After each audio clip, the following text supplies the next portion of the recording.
जय Hind students. Science की next class में अब रिफ्लेक्शन ऑफ लाइट हम पढ़ते हैं, ठीक है ना। मतलब प्रकाश में अपवर्तन क्या होता है ना। इसके पहले हमने रिफ्लेक्शन कवर कर लिया है कि रिफ्लेक्शन क्या होता है, ठीक है। तो रिफ्लेक्शन में हमने देखा था कि भैया किस तरह से इंसिडेंट रे होती है, रिफ्लेक्टेड रे होती है ना। उसके पहले हमने लाइट देख लिया था, लाइट कैसे ट्रेवल करता है, ये सारी की सारी चीज़ें हम कवर कर चुके हैं ना। आपने अगर नहीं देखी हो तो पुराने वीडियो में जाके इसे आप देख लीजिएगा, ठीक है। आज हम डिस्कस करते हैं रिफ्लेक्शन ऑफ लाइट कि प्रकाश में अपवर्तन क्या होता है, ठीक है ना। परावर्तन क्या होता है ये हम देख चुके हैं, ठीक है। चलिए तो आज क्लास स्टार्ट करते हैं। हमें पहली स्लाइड देखते हैं, ठीक है। अभी हम क्या देख रहे थे, देखिए अभी हम देख रहे थे कि एक कोई दर्पण है, उस पर कोई जो रेज आके टकरा रही है वो टोटल क्या हो जाती है, रिफ्लेक्ट हो जाती है, ठीक है ना। टोटल क्या होती है, रिफ्लेक्ट होती है। तो यहाँ पर आई इज इक्वल टू क्या कर रहे थे हम, आर कर रहे थे, ठीक है। Angle of incidence is equal to क्या था, एंगल ऑफ रिफ्लेक्शन, ठीक है। मतलब जो आई का एंगल बनेगा वही क्या बनेगा, आर का, ठीक है ना। लेकिन ये क्या थी, सेम मीडियम की बात थी, ठीक है ना। मतलब सेम मीडियम में समान माध्यम में क्या कर रहा था, ये गमन कर रहा था, क्लियर है। लेकिन रिफ्रैक्शन में कंडीशन क्या हो जाती है, चेंज हो जाती है। रिफ्रैक्शन में क्या होती है, कंडीशन चेंज हो जाती है, मतलब माध्यम चेंज हो जाते हैं, ठीक है ना। विरल माध्यम से सघन माध्यम, सघन माध्यम से विरल माध्यम, मतलब डेंस टू रेयर और रेयर टू डेंस मीडियम में क्या होती है, चेंज होती है, ठीक है। चलिए इस डेफिनेशन को अच्छे से समझते हैं।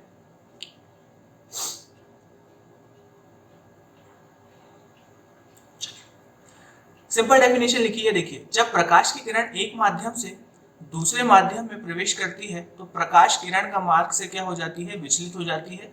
इसे ही प्रकाश का क्या कहते हैं, अपवर्तन कहते हैं। अभी हमने वही देखा कि अगर मीडियम चेंज होता है, अगर मीडियम चेंज होता है तो क्या होती है, रेस क्या हो जाती है, रिफ्लेक्ट हो जाती है। इसी को क्या कहते हैं, रिफ्रैक्शन कहते हैं। ये देखिए, चलिए ये डायग्राम के थ्रू समझते हैं इसे हम। एक रेज है जो ट्रेवल कर रही है, और ट्रेवल करने के बाद क्या आ रही है, जैसे हम इसमें मान लेते हैं ये तो ये हो गया आपका कौन सा मीडियम, रेयर मीडियम, और ये कौन सा हो गया, डेंस मीडियम ना, वाटर, ठीक है। अगर कोई रेज आती है, ठीक है ना, तो ये देखिए टकराने के बाद, ठीक है, टकराने के बाद क्या होती है, ये अभिलंब मतलब किसकी तरफ, परपेंडिकुलर की तरफ क्या हो जाती है, झुक जाती है। देखिए ये क्या हो गई, थोड़ी सी टिल्ट हो गई। इसी को क्या कहते हैं, रिफ्रैक्शन कहते हैं, ठीक है ना। ठीक, मतलब यहां से अगर आप कोई पत्थर मारेंगे, सपोज आप अगर पानी में कोई पत्थर मारते हैं, ठीक है, जैसे मान लीजिए ये जगह है, यहाँ से अगर आपने कोई पत्थर मारा, ठीक है, और आपका जो निशाना है वो क्या है, ये है, ठीक है ना। अगर दोनों मीडियम सेम है तो आपका निशाना बिल्कुल जाके इस पे क्या हो जाएगा, लग जाएगा, अगर आपका निशाना अच्छा है तो, ठीक है। और अगर यहाँ पे मीडियम में चेंज कर देता हूँ, जैसे वाटर कर देते हैं, ठीक है, तो जब आप इस चीज को मारेंगे, जब इस चीज को मारेंगे तो ये इसे ना लगते हुए क्या हो जाएगा, थोड़ा सा पत्थर क्या हो जाएगा, टिल्ट हो जाएगा, ठीक है ना। मतलब इसकी जो स्पीड होगी वो क्या हो जाएगी, कम हो जाएगी। मतलब अगर नॉर्मल स्पीड में, अगर ये जैसे आप क्या बोलते हैं, प्लेन में चल रहा है ना, नॉर्मल मीडियम में चल रहा है और किसी दूसरे मीडियम में जाता है तो ये क्या हो जाता है, थोड़ा सा डिफ्लेक्ट हो जाता है, ठीक है ना।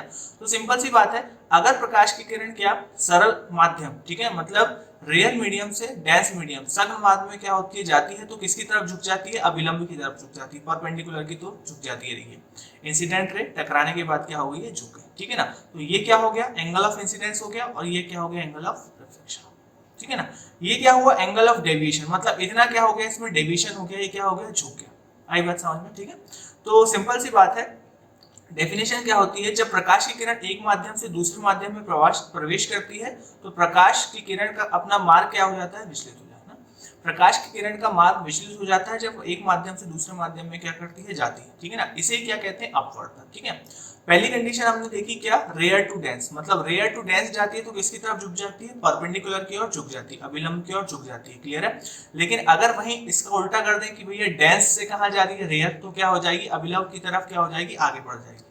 देखते हैं, देखिए जब प्रकाश की किरण सघन माध्यम से विरल माध्यम में जाती है, अब माध्यम क्या हो गया, यहाँ पे सघन हो गया, ठीक है। और कौन से माध्यम में जा रही है, विरल माध्यम में जा रही है, ठीक है ना। तो किसकी ओर, अविलंब से क्या होती है, दूर हट जाएगी, मतलब ऊपर की तरफ चली जाएगी, इस तरह से, ठीक है। मतलब अविलंब से क्या हो जाएगी, थोड़ी सी टिल्ट ऊपर की तरफ हो जाएगी। सिंपल सी बात है, किसी वाटर वाले मीडियम से आ रही है तो नीचे जब क्या होगा, अपना मीडियम चेंज होगा, ठीक है। जब जब अब पहले बात है, डेंस और रेयर मीडियम समझ रहे हैं ना आप, क्या बोल रहा हूँ, देखिए जहां पे कण क्या हो, पास पास हो एकदम, ठीक है, तो वो मीडियम क्या, डेंस, और जहां दूर दूर वो मीडियम क्या, रेयर, ठीक है ना। है ना। जैसे कि ट्रैफिक में आप गाड़ी चला रहे हैं ना, ट्रैफिक में गाड़ी चला रहे हैं तो आपकी स्पीड क्या होगी, धीमी हो जाएगी, स्पीड क्या हो जाएगी, धीमी हो जाएगी। लेकिन अगर आप खाली रोड पे चला रहे हैं तो आपकी स्पीड क्या हो जाएगी, बढ़ जाएगी, ठीक है ना। मतलब अगर आप खाली रोड पे गाड़ी चला रहे हैं तो आप रेयर मीडियम में, और वहीं आप जैसे भीड़ में प्रवेश करते हैं, भीड़ में जाते हैं तो क्या होती है, आपकी स्पीड कम हो जाती है। यही होता है रेयर टू डेंस मीडियम में गोस होना, ठीक, किसका, प्रकाश की किरण का, ठीक है। तो दोनों चीजें समझी। अब यहाँ पर एक चीज हम समझते हैं, क्या ये कंडीशन फुलफिल करता है कि भाई अगर एक माध्यम से दूसरे माध्यम में जा रही हो रेस तो क्या इसमें रिफ्रैक्शन हो गई, है ना। देखिए कैसे, देखिए एक कंडीशन तो ये कि भैया दो माध्यम का होना जरूरी है ना, रिफ्रैक्शन होने के लिए, मतलब अपवर्तन होने के लिए दो माध्यम का होना बिल्कुल जरूरी है, ठीक है, पहली कंडीशन हो गई। और दूसरी कंडीशन क्या हुई, कोई ना कोई एंगल बनने को होना, ठीक है, कोई ना कोई क्या होना, एंगल बनने को होना। ये देखिए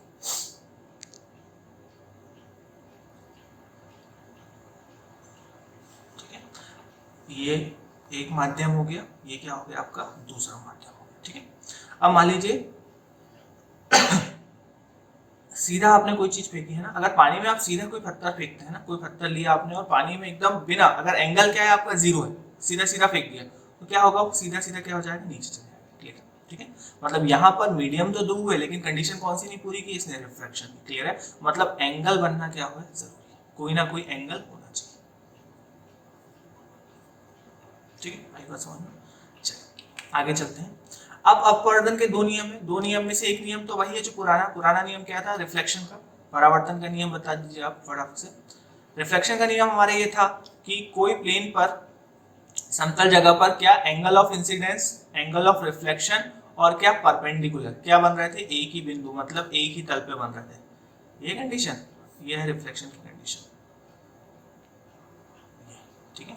मतलब एंगल ऑफ इंसिडेंट, आपतित किरण, परावर्तित किरण और क्या अभिलंब क्या बन रहे थे, एक ही तल पे बन रहे थे, ठीक है। तो ये कंडीशन इसमें भी होनी चाहिए। ये देखिए ये सारा angle of incidence, angle of refracted मतलब आपतित किरण, और कौन सी, अपवर्तित किरण और क्या अभिलंब, ये रहा अभिलंब, ये भी क्या होंगे, एक ही तल। मतलब एक कंडीशन तो सेम है, कैसे, रिफ्लेक्शन जैसी। दूसरी दो माध्यम का होना, और यहाँ पर इसे कैसे कैलकुलेट किया गया है, साइन से। देखिए किन्हीं दो माध्यम के लिए आपतन कोण, ठीक है ना, जो आपका एंगल ऑफ इंसिडेंस है ये क्या होगा, साइन आई, और अपवर्तन कोण क्या, साइन आर, है ना। मतलब आई इज इक्वल टू आर तो होगा, लेकिन इसमें क्या लग जाएगा, आप साइन लग जाएगा, ठीक है ना। मतलब आई बढ़ेगा तो क्या बढ़ेगा, आर बढ़ेगा। अब कंडीशन ये है कि यहाँ पे साइन ही क्यों लिया, ठीक है, क्योंकि साइन का जो मान है वो क्या मिलते हैं, बढ़ता हुआ मिलेगा, जैसे साइन 0, साइन 30, साइन 90, इनके जो मान है ना, आपने मैथ्स में देखा होगा एक टेबल, साइन कॉस थीटा का टेबल, इसमें साइन का जो मान है, मतलब वैल्यू है, वो क्या होगी, इंक्रीज में। जब ये कंडीशन फुल करेगा तो ये साइन आई बढ़ रहा है तो क्या बनेगा, साइन आर, ठीक है ना। इसे किसने बताया था, स्नेल्स ने, इसलिए इसे क्या बोला जाता है, स्नेल्स का नियम, ठीक है ना। यहाँ एन लिखा है, म्यू भी कहीं कहीं आपको म्यू भी लिखा मिलेगा, mu is equal to sine I by sine R. इसी नियम को कौन सा नियम बोलते हैं, स्नेल का नियम। देखिए माना कोई प्रकाश किरण आई कोण पर आपतित हो रही है तथा अपवर्तन के बाद इसका कोण, इसका आपतन कोण आर हो जाता है, तो ये स्नेल्स के नियम के अनुसार क्या, mu is equal to sine I by sine R, ठीक है ना। और साइन ही क्यों लिया, ये कंडीशन हमने आपको बता दी कि साइन इसलिए लिया गया कि साइन की वैल्यू क्या मिलेगी आपको, हमेशा बढ़ती हुई मिलेगी, ठीक है, साइन, ठीक है। कंडीशन क्या, sine I is equal to sine R, ठीक है, mu is equal to sine I by sine R. इस नियम को किसका नियम बोला जाता है, स्नेल्स का नियम, ठीक है। आई क्या है, आपतित किरण, आर क्या है, रिफ्लेक्टेड, ठीक है, ठीक। तो रिफ्लेक्शन क्या होता है ये हमने समझ लिया, रिफ्लेक्शन क्या होता है, उसके नियम क्या होते हैं, और स्नेल्स ने क्या नियम दिया है, ठीक है। चलिए आगे चलते हैं। अब यहाँ पर इस कंडीशन को थोड़ा सा समझिए। अब इस तरह से कोई जारी की चीज है ना, ये मीडियम 1 हो गया, ये आपका रेयर मीडियम हो गया, और ये क्या हो गया आपका डेंस मीडियम हो गया, ठीक है, रेयर और डेंस मीडियम। अब कोई स्पीड से चीज जा रही है ना, ठीक है। अब अगर रेयर से डेंस में जाएगी तो क्या हो रहा था, है ना, क्या हो रहा था, किसकी तरफ झुक रहा था, अभिलंब की। झुक क्यों रहा था, क्योंकि इसकी स्पीड क्या हो गई, डेंस मीडियम में कम हो गई। अगर आप खाली रोड से ट्रैफिक की तरफ जा रहे हैं तो आपकी स्पीड क्या हो रही है, कम हो रही है। आपकी जो वेग क्या है, मतलब आपकी जो मतलब वेग, वेलोसिटी क्या हो रही है, कम हो रही है, ठीक है। आपका वेग क्या हो रहा है, कम हो रहा है। जैसे कोई हेलीकॉप्टर आसमान में उड़ता है, ठीक है ना, ये उड़ता है कब, अपनी स्पीड से, है ना, मतलब अपनी पावर से उड़ता है ना। अगर इसकी पावर को खत्म कर दिया जाए तो किसकी तरफ आएगा, ये नीचे की तरफ। क्लियर है, मतलब इसकी जो पावर थी वो क्या हो गई, कम हो गई, इसकी पावर क्या हो गई, कम हो गई। उसी तरह रेयर से जब डेंस में आता है तो इसकी जो पावर होती है वो क्या हो जाती है, कम हो जाती है। ठीक है, तो देखिए इसी के अनुसार n is equal to C by we. सी क्या है, वायु में चाल, ठीक है ना, किसमें चाल, वायु में चाल और माध्यम में चाल। ठीक है, अब देखिए यहाँ पे जब प्रकाश की किरण एक माध्यम से दूसरे माध्यम में प्रवेश करती है, ठीक है, तो इसकी आवृत्ति मतलब इसकी जो फ्रीक्वेंसी रहेगी। अब फ्रीक्वेंसी क्या होता है हम आगे देखते हैं। ठीक है, इसकी जो फ्रीक्वेंसी है वो क्या रहती है, समान रहती है। ठीक है, लेकिन इसकी जो वेवलेंथ है वो क्या हो जाती है, कम, बदल जाती है, चेंज हो जाती है। इतना याद रखिए आप, mu is equal to C by V. किसमें चाल, वायु में चाल। ठीक है, और उसके बाद क्या, माध्यम में चाल। ठीक है, तो मतलब इसकी जो फ्रीक्वेंसी रहती है वो क्या रहती है, सेम रहती है। क्लियर, लेकिन इसकी जो वेवलेंथ है वो हो जाती है क्या, चेंज। अब पहले तो हम डेफिनेशन देख लेते हैं कुछ कि भैया फ्रीक्वेंसी क्या होती है, वेवलेंथ क्या होती है। ठीक है, सबसे पहले डेफिनेशन है हमारे पास वेवलेंथ, तरंगदैर्घ्य, हिंदी में से क्या बोलते हैं, तरंगदैर्घ्य। जब कोई तरंग कंपन या दोलन करती है तो एक दोलन या कंपन में होने में जितनी दूरी कण तय करता है उसी दूरी को क्या कहते हैं, तरंग। ठीक है ना, ये देखिए ये कंप्लीट साइकिल, यहाँ से ये क्रस्ट से लेकर ये क्रस्ट तक का डिस्टेंस क्या होता है, वेवलेंथ। किसी भी वेव का ले लीजिए ना, वेव बहुत प्रकार की होती है, transfer waves, longitudinal waves, magnitude waves, ये सारी की सारी। ठीक है, एक दोलन में कण द्वारा तय की गई दूरी, मतलब एक ऑसिलेशन में अगर कण के द्वारा जितनी दूरी तय की जाती है उसे ही क्या कहते हैं, वेवलेंथ कहते हैं, उसे क्या कहते हैं, वेवलेंथ कहते हैं। ठीक है ना, या फिर दो क्रस्ट के बीच का डिस्टेंस भी क्या कहलाता है, वेवलेंथ, या दो ट्रफ के बीच का डिस्टेंस भी क्या कहलाता है, वेवलेंथ। ऐसी बहुत सारी डेफिनेशन बन सकती है। एक डेफिनेशन क्या हो गई, जब कोई तरंग कंपन या दोलन करती है तो एक दोलन या कंपन में होने में जितनी दूरी क्या कण तय करता है उसे क्या कहते हैं, वेवलेंथ। दूसरी, एक दोलन में कण द्वारा तय की गई दूरी को ही क्या कहते हैं, तरंगदैर्घ्य कहते हैं। ठीक है ना, दो क्रस्ट की दूरी को क्या कहते हैं, वेवलेंथ कहते हैं। दो ट्रफ की दूरी को क्या कहते हैं, वेवलेंथ कहते हैं। ठीक है ना, ये सारी क्या है, वेवलेंथ। उसी के बाद फ्रीक्वेंसी है ना। अब फ्रीक्वेंसी क्या होती है कि एक सेकंड में कितना कर रहा है। ठीक है ना, अभी तो क्या हो गया, डिस्टेंस हो गया ना। देखिए एक सेकंड में कण द्वारा कंपन या तरंगदैर्घ्य की संख्या है ना, एक सेकंड में कितना कर रहा है उसे क्या कहते हैं, फ्रीक्वेंसी कहते हैं। ठीक है, जैसे मान लीजिए एक सेकंड में कितने कंपन कर रहा है, 60 कंपन कर रहा है, तो इसकी आवृत्ति क्या हो जाएगी, 60, है ना, हर्ट्ज। क्लियर है, किस में लेते हैं इसको, हर्ट्ज में। ठीक, एक सेकंड में कितनी देर कंपन कर रहा है या क्या अपनी तरंगदैर्घ्य की संख्या को ही क्या कहते हैं, आवृत्ति कहते हैं। ठीक है ना, उसके बाद आवृत्ति काल मतलब टाइम पीरियड। टाइम पीरियड आपको समझ में आ जाएगा कि भैया किसी तरंग द्वारा एक तरंगदैर्घ्य की दूरी तय करने में जितना समय लगता है, मतलब एक तरंगदैर्घ्य फिर दूसरी तरंगदैर्घ्य उसके बीच का जो रहता है उसी को क्या कहते हैं आप, आवर्ती काल, टाइम पीरियड। किसी तरंगदैर्घ्य की दूरी तय करने में जितना समय लेती है उस समय को ही तरंग का आवर्त काल कहते हैं। क्या कहते हैं, इसका टाइम पीरियड। ठीक है ना, उसके बाद एम्पलीट्यूड है ना, ये सिंपल है, डायग्राम के थ्रू समझ में आ जाएगा। एम्पलीट्यूड ये क्या है, आपकी वेव है, ये क्या है, वेव है। ये होता है पूरा कंप्लीट ऑक्सीलेशन, यहाँ से लेकर कहाँ तक, यहाँ तक, है ना। यही हमने देखा कि दो ट्रफ के बीच की दूरी क्या है, वेवलेंथ है।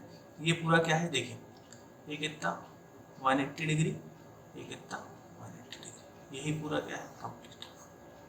ठीक है, उसके बाद सबसे जो इसमें जो चेंजेस होते हैं ये क्या होता है, एम्पलीट्यूड, आयाम। ठीक है ना, और इसी में हम फेज देखते हैं, कला सॉरी, है ना, मतलब डिफरेंस। जैसे एक वेवलेंथ गई उसके बाद दूसरी वेवलेंथ गई तो दोनों वेवलेंथ के बीच में कितना फर्क आ रहा है, वही क्या कहलाएगा, आपका फेज कहलाएगा। देखिए किसी भी तरंग में उपस्थित किसी कण की स्थिति और गति की दिशा की पूर्ण जानकारी देता है। तरंग के चक्र पर उस समय बिंदु पर कण की स्थिति को कला द्वारा परिभाषित किया जाता है। या फिर सिंपल डेफिनेशन देखेंगे, दो समान तरंगदैर्घ्य की तरंगों के माध्यम सापेक्षिक विस्थापन को भी दर्शाता है। और कौन सी तरंग अन्य तरंग के कितना आगे या कितना पीछे है, किसके थ्रू बताया जाता है, वो फेज के थ्रू। ठीक है ना, तो हम तो अपवर्तन पढ़ रहे हैं, लेकिन अपवर्तन में कुछ डेफिनेशन आपको क्लियर होनी चाहिए, जैसे तरंगदैर्घ्य क्या होती है, फ्रीक्वेंसी क्या होती है, ये तीन ही आपको पता रहेंगे। एक तो क्या, देखिए एक तो वेवलेंथ क्या होती है, पता चल गई है ना, दो क्रस्ट की दूरी को क्या बोलते हैं, वेवलेंथ कहते हैं। ठीक है, उसके बाद एक सेकंड में कितने कंपन हो रहे हैं उसे क्या कह रहे हैं, फ्रीक्वेंसी कह रहे हैं। आवृत्ति कह रहे हैं, ठीक है। और उसके बाद किसी तरंग दैर्घ्य का मतलब डिस्टेंस, पूरी एक तरंग का डिस्टेंस क्या कहला रहा है, उसका टाइम पीरियड कहला रहा है, आवर्तकाल कह रहा है। ये तीन डेफिनेशन अगर आपको पता है तो हम आगे से देख सकते हैं, ठीक है। तो हमने देखा कि अपवर्तन क्या होता है, तो अपवर्तन क्या होता है कि भैया मीडियम दो होना चाहिए, ठीक है ना। मतलब एक मीडियम से दूसरे मीडियम में जाता है तो अपने पथ को क्या कर लेता है, वो अपने पथ से क्या हो जाता है, वो विचलित हो जाता है। रेयर टू डेंस जाएगा तो क्या होगा, परपेंडिकुलर की तरफ झुक जाएगा, ठीक है ना। और डेंस टू रेयर जाएगा तो परपेंडिकुलर की तरफ क्या हो जाएगा, उठ जाएगा, ठीक है। यही क्या कहलाता है, रिफ्रैक्शन कहलाता है, ठीक है ना। इसी रिफ्रैक्शन को समझने के लिए हमने कुछ डेफिनेशन देखी, उसके बाद हम इसके कुछ उदाहरण देख लेते हैं, है ना। देखिए, अगर आप एक बकेट लीजिए, ये देखिए, जैसे बकेट में क्या, अगर एक सिक्का रखा है और तिरछा आप देख रहे हैं तो ये आपको दिखाई नहीं देगा, है ना, क्योंकि ये पूरा नीचे की तरफ है। अब ऐसा बाल्टी लीजिए, बाल्टी में सिक्का डालिए और तिरछा होकर देखिए, एकदम सामने से नहीं देखना, सामने से दिख ही जाएगा, साइड से देखिए तो आपको ये दिखाई नहीं देगा। लेकिन जब आप इसमें पानी भरेंगे, ठीक है ना, इसमें पानी भरेंगे तो ये क्या होगा, ऊपर की तरफ दिखने लगेगा आपको। ये किसके थ्रू होता है, रिफ्रैक्शन के थ्रू, ठीक है ना। देखिए, पानी से भरे किसी बर्तन की तली में पड़ा हुआ सिक्का ऊपर उठा हुआ दिखाई देता है। इसका कारण यह है कि जब हम बर्तन में पानी डालते हैं तो अपवर्तन के कारण सिक्का कुछ ऊपर उठ जाता है, मतलब वर्चुअल इमेज क्या कर देता है, क्रिएट कर देता है, और फिर सिक्का आपको क्या होने लगता है, दिखने लगता है, ठीक है। नेक्स्ट एग्जांपल है, आपने ये तो बचपन से ही देखते आए होंगे कि किसी पानी ग्लास में आप पेंसिल रखी है या कोई छड़ रखी है तो वो आपको क्या दिखती है, थोड़ी टिल्ट दिखती है, ठीक है, मुड़ी हुई दिखती है। क्या, किसके कारण, रिफ्रैक्शन के कारण, ठीक है। अब देखिए, ये शिकारी ये क्या कर रहा है, देख रहा है। अब देख रहा है, कंडीशन ये है कि मछली तो यहाँ है, ठीक है, लेकिन क्या इसकी जो रेज है इस तरह से इमेज क्या क्रिएट होगी इधर, तो उसको लगेगा मछली इधर है, निशाना लगाएगा तो लगेगा नहीं। ये किसके थ्रू, अपवर्तन के थ्रू, रिफ्रैक्शन के थ्रू, ठीक है।